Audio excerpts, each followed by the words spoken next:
అనంతాచార్యుల వారిని పూర్వం కర్ణాటక దేశంలో పుట్టినటువంటి ఒక సద్బ్రాహ్మణుడు భగవద్ రామానుజాచార్యుల వారి శిష్యరికం చేస్తూ శ్రీరంగంలో ఉండేవారు. ఒకనాడు శ్రీరంగంలో ఆయన అనుగ్రహ భాషణం చేస్తూ రామానుజులు అన్నారు, తిరుమల కొండ మీద విశేషమైన చలి ఎముకలు కురికేస్తూ ఉంటుంది.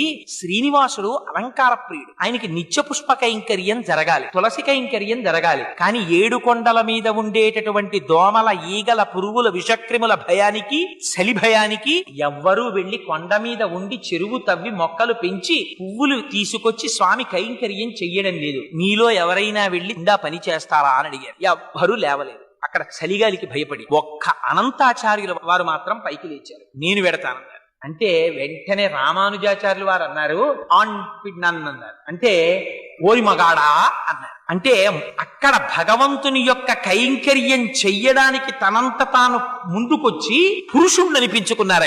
ఆయన వెంకటాచలంలో చెరువు తవ్వి పెద్ద పుష్పవాటికని నిర్మించి దానికి కూడా తన గురువు గారి పేరైనటువంటి యామనోత్తర అని పేరు పెట్టుకున్నారు. పెట్టుకుని అక్కడ నుంచి పుష్పాలు తెచ్చి వెంకటేశ్వర స్వామి వారికి సమర్పించేవారు. ఆ రోజుల్లో వెంకటేశ్వర స్వామి వారు మాట్లాడేవారు. తొండమాన్ చక్రవర్తి మీద కోపం వచ్చాక మానేశారు మాట్లాడడం. అందుకని ఒక రోజున అనంతాచార్యులు వారు కూర్చుని పువ్వులు కడుతున్నారు. ఆయన పువ్వులు కడుతూ ఉంటే ఈయన నిష్ఠ ఎంతో చూద్దాం అనుకున్నారు. వెంకటేశ్వర స్వామి అర్చకుల్ని పిలిచి అనంతాచార్యుల్ని అర్జెంటుగా రమ్మంటున్నానని చెప్పు, వెళ్ళి కబురు చెప్పన్నారు. అర్చకులు వెళ్లి అనంతాచార్యులు నీతో మాట్లాడాలట, వెంకటేశ్వర స్వామి వారిని మీరు రమ్మంటున్నారన్నారు. ఈయన హాయిగా ఒక బాసుం పెట్టేసుకుని ఆ పువ్వులు కట్టుకుంటున్నారు. ఈయన అన్నారు, ఆయనకేం పనా పాడా, హాయిగా పీఠం ఎక్కి నించుంటాడు.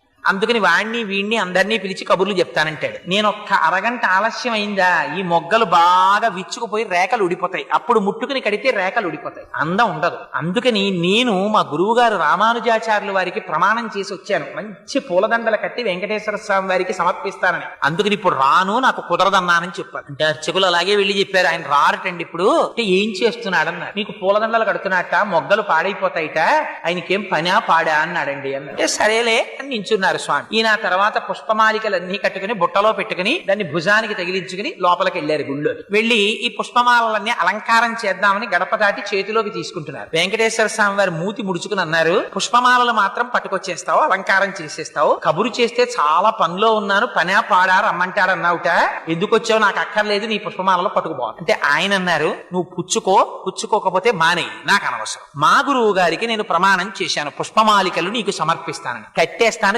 తెచ్చేస్తాను, ఇక్కడ ఉన్న తలుపు గొళ్ళానికి తగిలించి వెళ్ళిపోతాను, నువ్వు వేసుకోకపో నాకు అనవసరం, నా మాట నేను చేసుకుంటానన్నారు. అంటే వెంకటేశ్వర స్వామి వారు అన్నారు, నిన్ను ఈ కొండ మించి బయటికి తోయించేస్తానన్నారు. అంటే ఈయనన్నారు, నువ్వెవరివి తోయించేయడానికి, నాకు